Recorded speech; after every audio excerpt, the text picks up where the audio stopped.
목사님 그 독일에서 공부하시는 동안 독일 교회를 이제 직접 경험하신 거예요. 또 초등학교에서 성경 교사 역할도 하셨고 사실은 유학 시절을 겸해서 했기 때문에 목사님 이제 그 시절이 굉장히 귀한 경험들이 많았다 생각이 드는데 제가 1990년 독일 통일이 되고 나서 그 이후에 저희 대한민국도 이제 통일을 기대하려면 독일의 경험들을 많이 수용하고 배워야 된다 이렇게 이야기도 해서 들어보기도 했지만 저는 그러나 이 분단의 출발이 좀 다르지 않은가요? 저희들은 사실은 독일은 패전 국가였지만 저희들은 침략을 당했던 피식민주 국가였고 그런 점에서는 어쨌든 출발이 다른데 어떻게 또 통일의 사례들을 같이 그대로 배울 수 있을까 하는 좀 우려도 있었습니다. 그래서 우리가 통일을 이야기할 때 독일의 경험을 나누는 것도 좋지만 혹시 목사님께서 그 다름과 또 배울 점을 좀 짧게 요약적으로 설명해 줄 수 있다면 어떤 게 있을까요? 한 가지 배울 점은 이겁니다. 네. 그러니까 상황은 다른데 독일에 가보니까 동독, 소독 다 똑같지요. 네. 통일을 말하는 사람이 없었습니다. 네. 통일 될 때까지. 왜냐하면 독일이라는 나라는 본래 전쟁 2번 일으킨 국가가 돼가지고 유럽에 있는 주변 국가가 다 싫어해요. 독일 통일도 싫어하고 독일이 커지는 것도 싫어하고 이런 분단을 묶어야 된다. 이게 군화파의 상식이에요. 그러니까 동서독 모두 우리는 통일이 안 된다. 분단이 영구 분단으로 살자. 그럼 할 게 뭐냐? 통일은 하지 말고 서로 교류하면서 사는 평화 서로 공존체제. 이게 독일 통일이에요. 그러니까 통일 생각이 없기 때문에 평화만 있는 거예요. 우리 바이젠가 대통령이 우리 보고 하는 말이 자기 한국하고 차이를 얘기하자면 독일은 통일 없는 평화를 추구했더니 통일이 됐고 한반도에 보니까 평화는 얘기 안 하고 통일만 얘기한다. 그래서 좀 문제가 있지 않나 생각한다고 얘기는 하는데 이건 바이젠가 대통령의 얘기만이 아니라 모든 사람 생각이 통일이 왜 이렇게 중요하냐. 남북간에 갈라진 나라는 있지만 평화하는 게 중요하지. 저는 이 문제에 대해서 우리는 독일과 달라서 우리가 갈라놓은 분단이 아니기 때문에 통일을 원합니다. 북동이나 우리도 원해요. 다만 통일의 목적이 뭐냐면 전쟁 없는 평화. 분단 없는 평화. 제가 지난 시간에 말씀했습니다만 민주주의가 꽃피고 복지가 용상이 나오고 그렇죠? 경제가 성장하고 도덕적으로 사회적으로 좀 풍부해지고 이런 소위 말하는 좋은 의미의 복지 선진사를 우리 원하잖아요. 그게 평화입니다. 이걸 하기 위해서 통일이 어떤 방심이 될 수 있느냐 이걸 연구해야 되는데 우리는 통일부터 얘기해놓고 평화에는 별로 관심이 없는 것 같아서 이제 우리가 지금 시점 오니까요. 통일은 두 개 다른 것이 합치는 게 통일인데 통일로 가기 위한 방식은 평화적 방식이어야 된다. 또 평화가 통일의 과정도 되지만 통일 이후의 목적도 평화해야 된다. 이 얘기를 우리 남북한이 똑같이 했으면 좋겠습니다. 그래서 언제 통일이 되느냐 하는 얘기는 뒤로 미루더라도 지금부터 평화가 목적으로 살자. 평화를 목적으로 두고 평화를 훈련하고 생활하고 생활하자. 아주 중요한 말씀이신 것 같습니다. 목사님께서 이제 독일의 그런 경험 좀 하신 후에 이제 한신대학교 또 교수로 부임하시게 됐는데 사회적으로는 아마 그 당시가 신군부 세력이 등장하고 전두환 대통령 시절이었지 않을까요? 목사님 오셨을 때가. 그래서 87년 6월 항쟁으로 가기까지의 그 민주화의 열망도 이제 사회적으로 막 익어가고 있는 그런 시점에 이제 교수님으로 오셨습니다. 그 다음 얘기 들려주시죠. 그러니까 그때 와보니까 민주화 열풍이 엄청났고요. 결국 성공했죠. 그 다음에 80년대 많이 되면서 모았어요. 민주화 열풍과 함께 통일 논의가 맞습니다. 들불처럼 퍼졌습니다. 그래서 제가 학교에 와서 독일 경험 때문에 와서 TV 토론에 좀 많이 나갔어요. 그래서 그때는 저 통일을 얘기하면 우리 사정이요. 사시의 눈으로 봤습니다. 정부만 통일하는 것이지 민간 통일 얘기 잘 안 했고요. 좀 타무시 됐었고요. 근데 이게 분물점 터지니까 노태 정부 말기입니다. 분물점 터져가지고 얘기했고 교회에서도 ACC 계셨습니다만 그 통일선언 88선언이죠. 88선언 낼 같이 이 88선언 냈단 말이 88년 올림픽이 해도 되지만 한국 통일의 물꼬를 튼 그렇습니다. 계획입니다. 그게 뭐냐면 87년 민주항쟁의 다음 해예요. 네. 87년 민주항쟁, 88선언, 올림픽. 이게 한국이에요. 세계적으로, 국내적으로 또는 사상적으로 세계를 향한 개방을 선언한 기간입니다. 그때부터 비로소 한국이 개방사회로 진입을 했다. 그때 제가 막 귀국해가지고요. 활발한 토론을 참여하고 평원동도 해보고 그랬던 기억이 나네요. 88선언 또 얘기하시니까 84년 도잔소, 86년 근리온, 88선언 하면서 사실은 우리 NCC 총무님이 또 방북해서 김일성 주석도 그때 만나는 계기도 있었고 아마 이제 목사님께서도 WCC 중앙위원 역할을 계속 하셨죠. 제가 이제 WCC 활동을 연구 측면에서 하다가 91년부터는 정식으로 WCC 중앙위원이었습니다. 중앙위원으로. 그래서 이제 2006년까지 굉장히 오래 하셨네요. 14년 동안 14년을 하셨군요. 그러니까 이제 중앙위원 하면서 WCC의 에큐메크 운동을 몸으로 참여하고 한국과 연관하고 이랬던 건데 제가 이제 아까 88년 올림픽, 88 NCC 선언, 또 87년 뭐 우리 저 민주항쟁, 제가 89년에 평양을 방문했어요. 그때 이제 NCC 대표로. NCC 대표 중에 하나를 방문해서 그때 처음으로 이제 북한 가서 교류도 하고 보고 그러면서 통일 문제를 적극적으로 관여하기 시작한 겁니다. 그렇게 하시고 이제 90년대 또 초중반에 이제 기장, 교단 총무까지 또 하셨어요. 이제 그때는 교수직은 이제 그만두셨죠. 제가 솔직히 이제 개인적 고백을 하자면 그때 생각이 교회는 살아 움직이는 생명체다. 교회는 뭐 해야 되냐면 아까 통일운동도 하고 민주운동도 하지만 복음화 운동을 통해서도 사회에 가서 직접 윤활 역할을 해야 된다. 그때도 배운 것이 뭐냐면 교회 자체는 안에 오케스트라가 지난주에 얘기했죠. 오케스트라처럼 움직이는 이게 진정한 민주 선진 사회다. 이 모델을 사회에 심어야 된다. 그 사회에서 배워야 된다. 그러려면 신학에서 신학교에 있으면서 이 가르쳤는데요.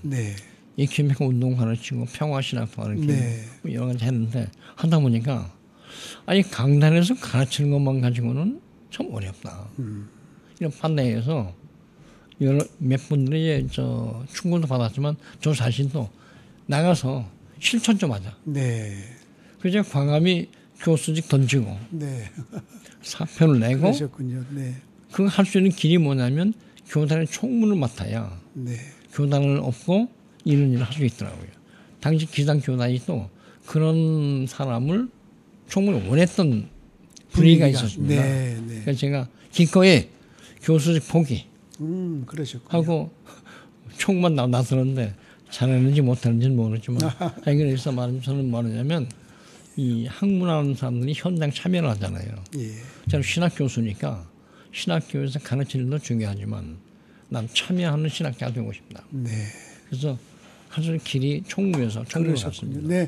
어쨌든 그래도 한국기독교 장로회 기장총회가 우리 사회의 에큐메니칼 운동에 뭐 사실은 모든 선도적 역할을 다 해서 그 시기가 이제 새천년 밀레니엄을 맞는 시기에 마침 교단 총무를 하셨다는 것 같습니다. 그래서 어쨌든 하셨고 이제 오늘 좀 마지막 이야기인데 16년 동안 이제 하셨던 경동교회 목회 이야기가 전 굉장히 궁금해요. 왜냐하면 경동교회는 우리 한국 교회사의 아주 중요한 역할의 교회였고 또 우리 장공 선생님, 강원영 목사님에 이어 이제 박종환 목사님이 오셨습니다. 한번 들려주시죠. 경동교회 이야기. 제가 솔직히 고백하자면 목회 교육은 없었습니다. 제가 총무를 끝내고 나면요. 한국의 에큐메니칼 운동에 참여를 했고 그 요새를 몰아서 WCC 에큐메니칼 운동에 제가 몸을 담고 싶은 생각이 있었어요. 그래서 딴 얘기입니다만 그때 세계적으로도 무슨 전생에서냐면 WCC라고 하는 세계 기독교 국제 기구를 서양 사람이 맞던가 네. 아니면 서양이 위촉하는 제3세계가 맞던가 네, 네. 이런 게 있었는데 당시 분위기는 제가 총무할 때 분위기는 뭐냐면 이제는 중간에 중재자 역할을 한 사람이 WCC를 만든 것이 좋다 네. 하는 분위기가 있었습니다. 그렇군요. 네. 그래서 당시 유럽 쪽하고 네. 미국 쪽에서 차라리 네가 좀 와서 동서양을 이렇게 만나게 하는 네. 남반부와 북반부가 만난 역할을 누군가 해야 되는데 코리아가 해주는 게 제일 좋다. 그리고 이런 분 너같이 유럽도 알고 제3세계도 아는 네. 제3세계 아는 사람이 중간에 왔으면 참 좋겠다는 부탁을 받고요. 그게 콘라드 라이저 총무의 이후입니다. 예. 이후에. 그래서 뜻을 굳히고 네. 그걸 가려고 생각했었어요. 그럼 내가 거기 가서 된다면 하자. 그래서 네. 지원을 많이 받았는데 네. 경덕교에서 예. 강원영 목사님 통해서 좀 와줬으면 좋겠다. 네. 그리고 뭐냐 그랬더니 교회가 살아야지. 네. 뭐냐. 네. 제가 생각하기에 저는 목회 경험도 없고 교수만 했고 선교사 했지만 목회자 집안에서 태어났지만 네. 현실적 목회를 안 했습니다. 네. 그게 더 좋다. 와서 교회 와서 목회해달라고. 그래서 제가 고민을 많이 하다가요. 네. 솔직히 말하면 학교 교수직 포기했고 운동하려고. 그 세계 운동도 포기해야 되잖아요. 네. 포기하고.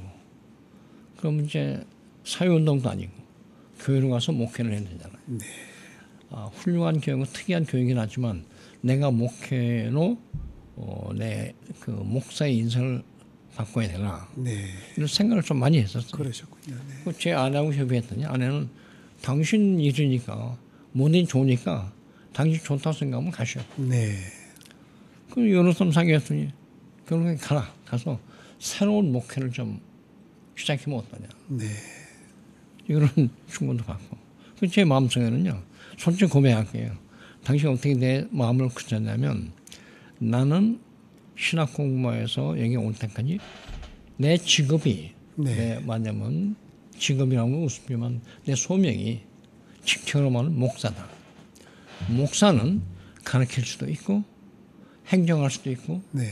세계운동할 수도 있고 아니면 좀 목회할 수도 있고 예. 그것은 보직이니까 어떤 보직이든지 순종해야 된다. 어느 현장인지는 보직의 문제고. 보직의 문제다. 네. 목사의 보직은 다양하다. 가라. 하는 네. 제가 어떤 그러셨군요. 마음속에 하나님의 음성을 제가 들은 것 같아요. 네. 듣고 가겠습니다. 갔습니다. 네. 가면서 저는 경동의 전통을 따라서 네. 이렇게 생각했어요. 신학이 있는 목회를 하고 싶다. 네. 목회는 목회지만 신학과 목회는 연결해야 된다. 네. 네. 그래서 제가 개인적 결단과 목회가 신학이 있는 목회. 한국 교회의 문제점들을 많이 얘기하는 분들이 신학 따로 목회 따로 이렇게 얘기하거든요. 맞아요. 근데 같이 가야 돼요. 네. 같이 가야 돼서 제가 딴 일은 할 수 없지만 교회 가서 교인들이 뭐라고 할지는 모르지만 제가 목사로서 배운 건 제가 신학을 가르쳤는데요. 네. 목회 현장에 설교하면서는 신학을 현장에서 다시 공부했습니다. 네. 네. 네. 그래서 지난 얘기 하자면 목회가 처음 뭐냐면 신방이 있더라고요. 네. 저도 신방을 했습니다. 네. 네. 근데 그냥 지난 얘기 고백하자면 신방을 하는데요. 아침에 나가서 저녁에 돌아올 때까지 5집, 4집 신방을 해요. 이렇게 돌아다니는데 제가 그때 학교에 있던 생각을 했습니다. 내가 학교에 있었으면 교수로 있었으면 이 시간에 공부를 하면 네. 책을 얼마나 읽고 네. 지식을 얼마나 쌓고 이랬을 네. 텐데 이거 돌아다니니까요. 똑같은 일 가지고 사람만 다르지. 네. 똑같은 일 개배차파게 돌면서 하는 겁니다. 이거는 혹시 시간 낭비 아닌가? 이런 생각을 한동안 했었어요. 네. 네. 나중에 얼마 지났냐면 이놈아 너 목사인데 신방이 살아있는 실천 신학이야. 네. 가서 가정을 방문해서 그냥 방문이 아니고 사람을 만나고 하나님의 형상을 만나고 그분들과 함께 나누는 이야기 자체가 하나님 이야기야. 살아있는 신앙이야. 이걸 제가 신방을 하면서 도전받고 깨달은 겁니다. 그래서 제 방침이요.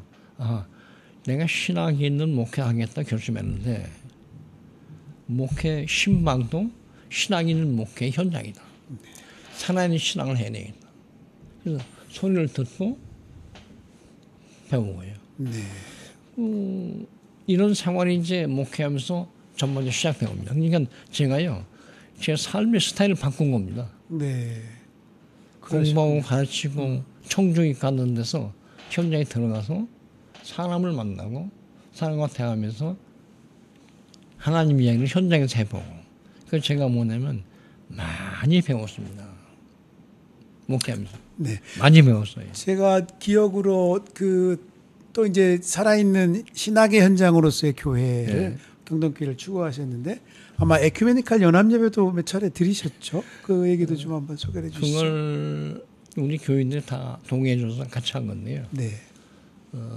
세계적으로 좀 특이한 일을 했습니다. 뭐냐면 장로교끼리 예배하고 장로교 감리교 예배는 별로 특이성이 없다. 말하자면 예식이 예전이 잘 정돈된 교회를 찾아 경동교회 예전을 중시하는 교회입니다.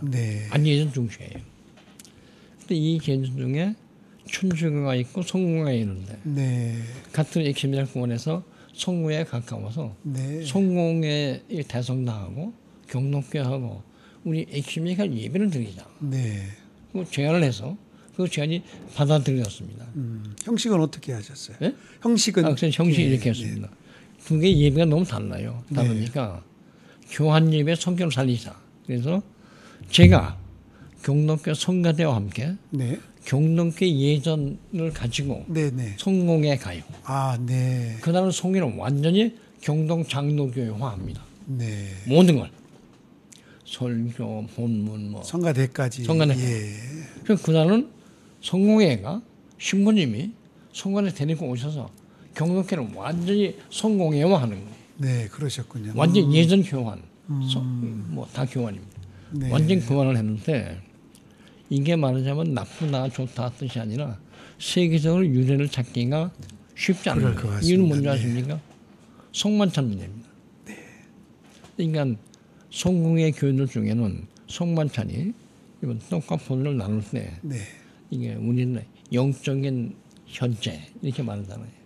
성공회 중에 일부에서는 이게 실제로 떡과 포도주가 예수의 몸과 피로 화채하는 겁니다.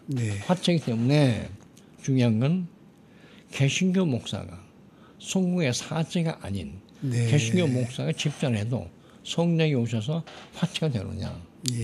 근본적인 의문을 제기한 거예요.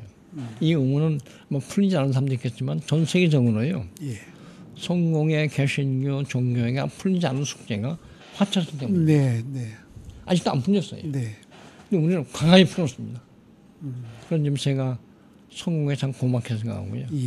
성공에서 우리 했는데 성공에서 몇 년 동안은 제가 그걸 못했습니다. 집자는. 왜냐하면 교인으로 생각해야 되니까. 몇 년 지난 다음부터 성공에서 박목사가 와서 경동교 하다 보니까 당시 집자는 성만찬도 우리가 될 것 같다고 얘기를 하셨다고 그래요. 그래서 너무 고마운 얘기인데 이 일이 사실은 세계적으로요. 제가 WCC에서 많이 얘기했습니다. 그러냐고. 그게 가능하냐고. 세계교회가 놀랬군요. 놀랬죠. 그냥 그 묘한 해석의 차이인데 우리는 해석의 근본을 내가 주관하지만 우리 에큐메니칼 예배니까 그렇게 알고 은혜를 각자 받기로 합시다. 이게 중요한데 그게 저한테는 너무나 훌륭한 예전 교환인데 예배 교환이 아니에요. 설교자 바꿈이 아니고 예전 자체를 이렇게 바꿔 교환하는 건데 그 지금도 지속되고 있습니다. 너무 고마운 거예요. 굉장히 소중한 경험을 하셨던 것 같아요.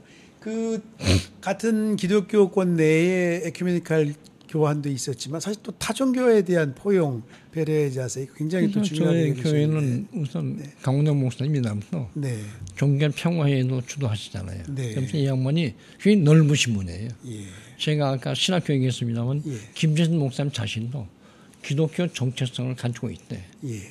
봉헌이 얘기했잖아요.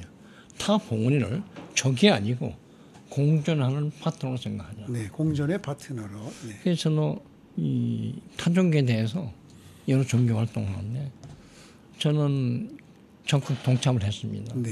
중요한 건 뭐냐면 교회에서요 성탄절 때 성탄절 아니지만은 성탄 전야제 왜 선곡도 하고 네. 찬양도 하고 크리스마스 네, 이브죠. 이브죠. 네. 이브에 타종교 대표들 오셨어요. 네.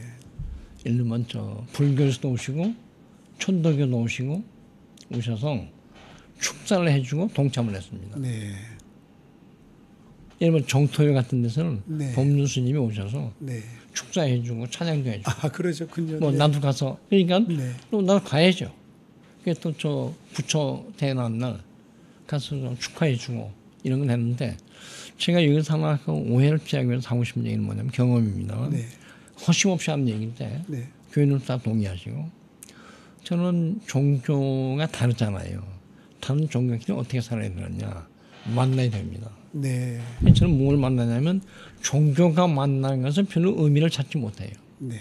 왜냐하면 기독교와 불교, 뭐 타종교가 만나서 신학적인 대화, 교리 대화 아무리 많이 해봐야 저 그냥 만남이지 네. 효과가 없습니다. 네. 네. 뭐가 효과인지 아십니까? 종교의 만남이 중요한 게 아니고 종교인, 네. 종교인 종교인들이 만나서 사람 사는 이야기, 노인 동네에서 노인 복지를 어떻게 같이 할까, 통일 문제를 어떻게 서로 협력할까, 예. 정의 문제, 평화 문제를 어떻게 논의할까, 지역사회 봉사를 어떻게 할까. 종교는 달라도 지역사회에서 교회, 사찰, 뭐 전주교, 기독교가 할 수 있으면 같이 모아서 지역사회를 위해서 네. 봉사하자. 네. 그러니까 종교를 뒤에 두고 종교인들이 모여서 네. 지역사회 위해서 사람이 만납시다. 그래서 저는 지금도요 종교 간의 대화는 존중은 하지만 제가 별로 큰 의미를 느끼는 못합니다. 네. 다만 종교인들 간의 대화와 협력은 한국같이 다종교 사회는요 꼭 필요하고 네. 기독교 입장에서 말하면 대화를 하면 할수록 내가요 불교에 빠진다 뭐 타종교에 빠진다가 아니라 기독교가 왜 독특한지를 다시 배우는 자기를 확인하는 그 신앙이 더 깊어지고 더 다질 수 있는 다져지고 예. 넓어지는 그런 경험을 합니다. 네. 네.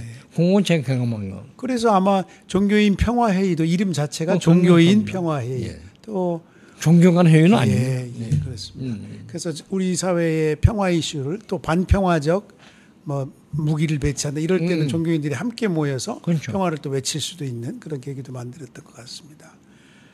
네, 이제 그러면 경동교 얘기 좀 하나만 더 여쭤볼게요. 예. 그 절기별 성서일과에 따라 설교하셨다는 얘기를 제가 언뜻 들어서 예. 그 얘기까지만 좀 소개를 해주시면. 이렇게 하는 중요한 건 하나 얘기하는 뭐냐면 제 간담부터 목회 마지막까지 한 건데 네. 이 땅에 있는 외국인 노동자들, 외국인 노동자들, 외국인 노동자들을 불러 모셔가지고요 무료 진료를 시작했습니다. 네, 경동교만 하는 건 아니에요. 네, 천주교에서 라파엘 선교하고 뭐 했고, 저 여러 교단에서 했고, 제가 시작을 했는데, 예, 그게 왜 중요했냐면 여기 온 외국인 노동자들이 한국 사회를 위해서 일하고 있고, 자기는 물론 돈 벌고 일하고 있지만, 예. 우리가 이때 선한 사마리아 사람의 모범을 보여야 된다. 네. 경동교 시작을 했는데, 그게 마지막 때까지 너무 잘 됐어요. 네, 외국 도움은 한 푼도 안 받고요. 예, 순수 교회는 헌금만 가지고 했는데 처음 시작할 때 250명 정도가 매주 두 주에 한 번씩 예. 와서 했고 그 중간 동안은 교회 행사를 안 했습니다. 네. 전 교회 시설을 다 개방했습니다. 네, 그리고 진료 과목도 많이 저희한테 제가 느낀 겁니다. 경동교회를 비롯해 서울에는 많은 교회들이 네, 굉장히 스스로 중산층 이상이고 지성적이고 마음도 좋고 다 교회가 비슷한 게 있어요. 예, 근데 제가 외국인 노동자들과 함께 살면서 느낀 게 뭐냐니까 그걸 통해서 교회들이 많이 신앙 성숙을 했습니다. 신앙적 성숙을 가져왔군요. 네. 왜냐하면 전혀 다른 사람, 소위 민중, 외국에서 민중 이분들과 같이 하면서 헌금당 봉사문으로서 인해서 얼마나 큰 도움이 되는지 그래서 제가 아는 경동교 교인들 중에 여기에 참여하신 분들은 자기들에게 신앙 훈련이 됐습니다. 돕는 방법도 배웠습니다. 네. 그래서 앞으로 이 사회가요. 한국이 어차피 다 외국 사람들이 많이 와서 사는 당원 사회가 될 겁니다. 예. 그때 하는 연습이라고 생각하고요. 네. 준비라고 생각하고 저는 그게 배웠고 그래서 저는 아주 좋고 그래서 제 생각이 뭐냐면 그래서 하면서 교회는 교회다고 해야 되는데 중요한 것은 예배를 이렇게 보자. 그래서 지금 말씀하신 대로 외국인 노동자와 함께 예배를 완전히 절기 예배를 완전 고착시켜 놓습니다. 그러셨군요. 네. 그건 뭐 옛날부터 그랬어요. 우리 강원영 목사 때부터, 김재진 목사 때부터 그랬는데 저도 충실시켰습니다. 그래서 주일 예배 때 본문은 구약성서 본문, 그다음에 복음서 본문, 그다음에 바울 서신하고 이 세 개를 항상 읽고요. 설교를 세 개를 통관해서 설교했고요. 또 중요한 게 뭐냐면 목사의 어려움입니다. 제가 욕심이 있어가지고요. 그 일과에 따라서 설교도 준비하고 새 본문 예배를 들었지만 동시에 새 본문을 일주일 전에 고시했습니다. 전주에. 다음 주 설교 본문은 이 새 본문입니다. 설교 제목은 이겁니다. 외길입니다. 이걸 여러분이 읽어가지고 오셔서 그러셨군요. 저와 같이 예배 통해서 대화하는 형식으로 읽어봅시다. 이게 저는 일주일 내내 설교 준비하는 거예요. 그리고 교인들도 그걸 통해서 좀 읽고 좋았고 또 중요한 게 있습니다. 이게 하다 보니까 이게 질서인데요. 본문이 정해졌잖아요. 그럼 본문에 따라서 본문을 압축한 설교 본문에 따라서 성가대가 거기에 합당한 성가를 준비해요. 중요한 겁니다. 그러니까 성가와 설교 본문과 성서 본문이 하나예요. 오늘간 반주자들은 오늘간 곡을 후주 선주를 그걸 통해서 준비합니다. 또 하나 얘기는 꽃장식 하는 사람은 그 본문에 따라서 연상을 하고 주일날 꽃을 준비해요. 그러니까 굉장히 시각, 청각, 후각 모든 게 다 통전적 예배를 드립시다. 이것이 예배 예술이고 제가 말씀드립니다만 이게요 예전적 오케스트라입니다. 그러시군요. 아유 저는 굉장히 뜻깊고 의미 있는 설명을 해주셔서 제가 사실은 오늘 이제 마지막으로 그 한국 교회에 바란다 이런 얘기를 부탁을 하려고 했는데 사실은 교회의 지도자인 목회자가 어떤 철학과 신앙관을 갖고 목회를 이끌어가느냐 지금 경험을 얘기해 주셨기 때문에 사실은 뭐 달리 뭐 조언을 안 해도 될 것 같다. 그래서 저는 사실은 생명평화의 길 또 새로운 그 평화정착의 교회가 앞장서야 된다. 그것의 전제는 포용과 배려의 기독교의 열린 자세 또 교회 공동체의 성원들 또 지도자의 목회자가 함께 열린 지역사회에서 함께하는 그런 목회를 해오신 경동교회 경험의 얘기로 오늘 좀 키워드를 맞춰질까 생각이 드는데요. 감사합니다. 네, 사이너머 오늘 신년특집 원로에게 듣는다 네 번째 손님으로 박종화 원로 목사님 모시고 2주에 걸쳐 얘기를 나눴습니다. 오늘은 목사님이 걸어오신 목회 여정으로 이야기를 나눠봤고 에큐메니컬 운동의 주제들이죠. 생명을 살리고 정의로운 평화를 정착하는 과제 이것이 우리 그리스도인들에게 또 한국 교회에게 부여되어 있다. 이런 마무리를 좀 지을 수 있을 것 같습니다. 목사님 2회에 걸쳐서 귀한 얘기 들려주신 거 진심으로 감사합니다. 고맙습니다. 이제 정말 마지막 말씀입니다. 인사 말씀해 주시죠. 저 한국 사회가요. 오케스트라 사회 만듭시다. 다 존경하고 각자 역할하고 합해서 선을 이루는 이제 기독교로 말하면 협력하여 선을 이루는 사회 그것이 진정한 선진적 민주사회고 그 일에 교회 공동체가 앞장섰으면 좋겠다. 이런 부탁이 말씀입니다. 네, 감사합니다. 이어서 최수일 목사님과 함께하는 주제로 읽는 성경 이어집니다. 오늘 주제는 안 믿는 사람도 구원받을 수 있는가라는 주제입니다. 사이너머는 다음 주에 찾아뵙겠습니다. 안녕히 계십시오.